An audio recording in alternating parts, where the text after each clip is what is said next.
এনার কাজ কর্ম কথাবার্তা সবই ছিল ভালো, যার কারণে মানুষ তার কথা মেনেছে, মানুষ সত্যর পথে এসেছে, যার কারণে তিনি এই উপাধিটা পায়। তার সবচেয়ে বড় উপাধি হচ্ছে আলামিন, অর্থাৎ বিশ্বাসী।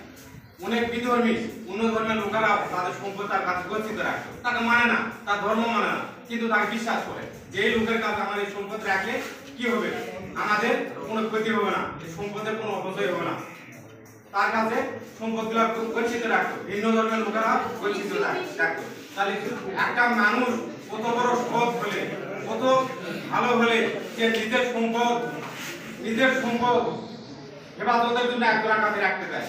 তারা আমাদের মহানবী সাল্লাল্লাহু আলাইহি ওয়াসাল্লাম ছিলেন সেই মহামানব, যিনি এতটাই মানুষের বিশ্বাসী। তার তিনি জীবনে কোনো মিথ্যা কথা বলেনি। তার আরো বৈশিষ্ট্য, তিনি জীবনে কাউকে গালি দেয়নি। আমাদের একটু কথা হলে কাউকে ফটকে গালি দেয়, তাই না? গালি দেয়, কিন্তু গালি দেয়। তারপর তিনি কাউকে মারেন।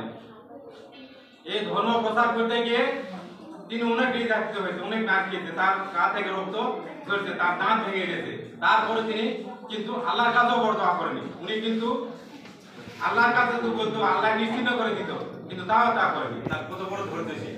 তাহলে একটা মানুষ নেতা হতে গেলে, মহামানব হতে গেলে তার গুণ থাকতে হবে।